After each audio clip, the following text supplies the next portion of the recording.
I'm Dr. Anne Peters, and welcome to our second podcast.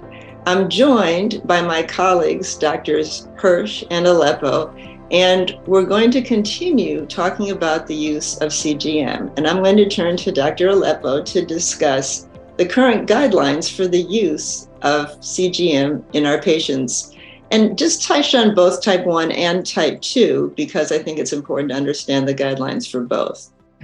Thank you, Anne.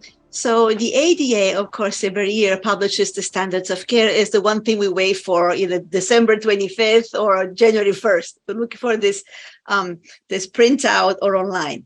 So this year there are a few changes from last year, and I was privileged to be participant in the group writing these guidelines and doing a lot of research to find out what the data was, behind this.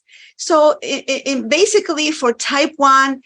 Everybody who has type 1 should be on a CGM, whether it is multiple daily injection, insulin pump, or the insulin delivery system, young, old, kids, it doesn't matter. The data is so overwhelming, powerful that says you need to be on CGM. So it's standard of care. But also what's new this year, you have to be on CGM early. So even at diagnosis, there are data that are building up, especially from the Barbara Davis Center, that will have 7 years duration of data, that if you start CGM early, you will always have better A1C avoidance of DKA in the hospital. Whereas even if you start a couple of years later, you still lag behind in your improvement. And so that shows without a doubt that that's important. For children, you can see how the parents are very happy to CGM early because they feel more encouraged, less fearful of overnight, they sleep better.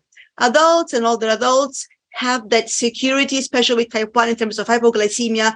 They know where they're going, where they were, and where the glucose are going to behave with those arrows.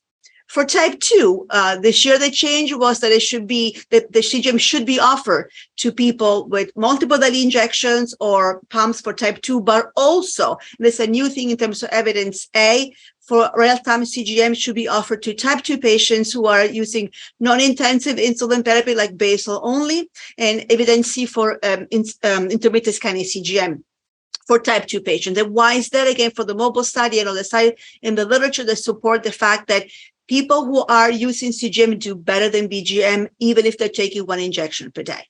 This applies also to type 2 young children. That's very important because actually we know now, unfortunately, that young people with type 2 get much sicker earlier than our patients with type 2 are older in age when they were diagnosed. And that's why this is very important because they don't check their glucose for sure, to engage with them, empower them to use CGM. So these are the major 2 new things about the standards of care for the section 7, which is diabetes and technology, which is, I'm so happy to see that coming to literature now.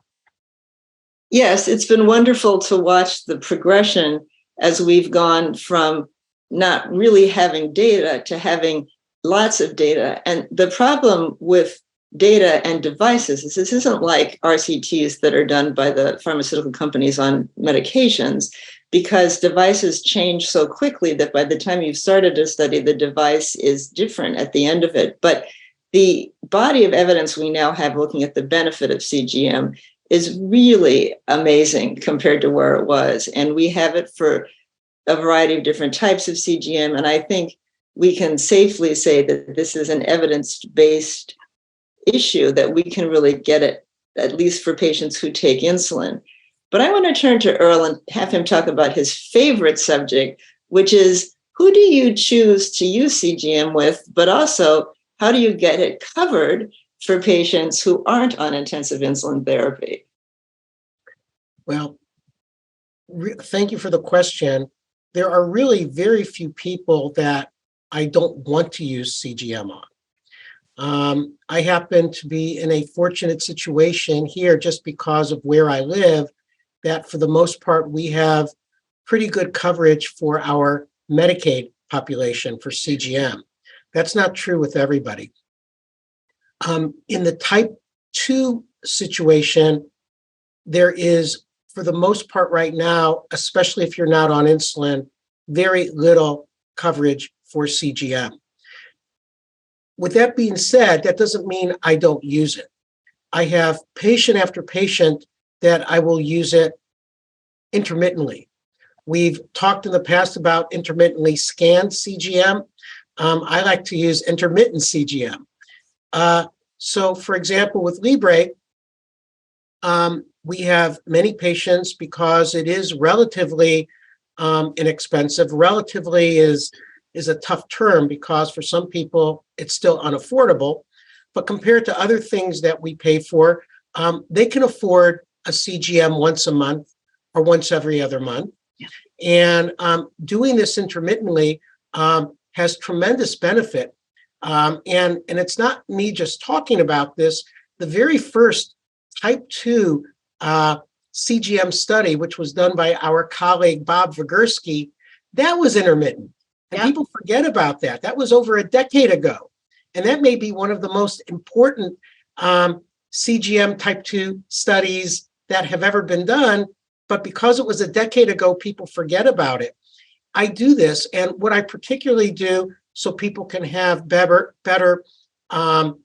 recall of lifestyle issues, food and exercise in particular, I want them to do it just before their visit with me.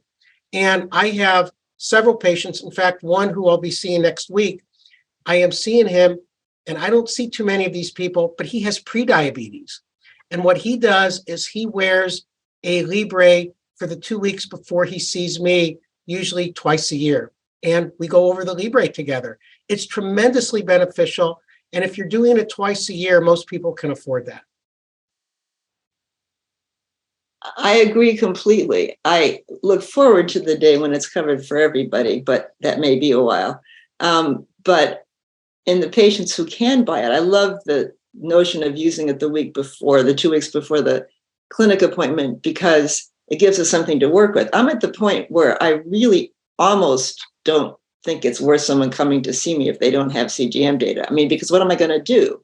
I just don't know how to interpret glucose values in the absence of looking at CGM data. Now, that's a little bit of a stretch because, of course, I'm forced to in settings that don't allow it. But I think it's just so helpful to my management of patients. In our neck of the woods, our Medi-Cal, which is most people's Medicaid, doesn't pay for people with type 2 diabetes to be on CGM, no matter what insulin regimen they're on. But I always argue that I have some difficulty in determining if somebody has type 1 or type 2.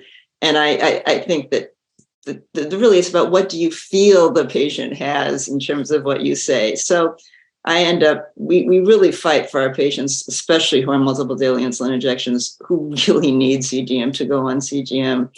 Grazia, do you have any comments to make in addition to what we've said? So this is great. So we've been fortunate to have been persistent, gently aggressive with our Medicaid directors. We were able to have CGM cover in Illinois after a couple of years of negotiations, I should say, and meetings, but we have CGM cover for people with type 1 and type 2 on insulin. And I can tell you, the fun thing is I have many patients who are Hispanics, and I speak a bit of Spanish with them, and they are the ones who absolutely love it. For them, it's truly a revolution because maybe they were not, so we take everybody in an institution or insured, or it doesn't matter. So Medicaid sometimes have difficulty getting to providers, especially with type 2 in the primary care. So when they come to us, they're sort of the last sort of hope. And so they come to us, we say, you go on CGM. I say, you're kidding me. Can I do it? Of course, your insurance will cover it. And they come back to us and they're doing terrific. And they themselves adjust their meals. They really know how to work with their, sometimes the Hispanic meal might have some more carbohydrates. It is such a joy to see these patients. Now, what I've learned is some insurance secretly covers CGM for even non-insulin. So our institution covers CGM, period. So if patients that come to us work in an institution, I write CGM because they can have it even with a pill.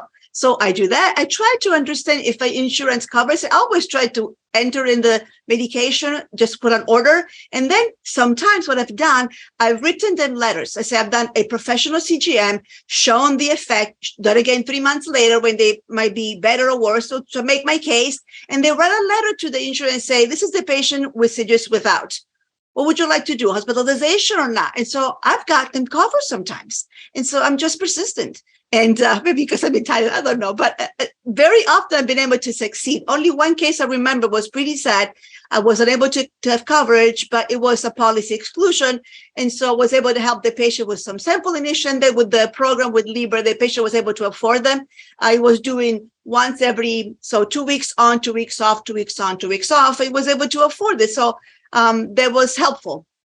And now this patient is on 1 injection per day. So he's back on CGM covered by the insurance. So we're done.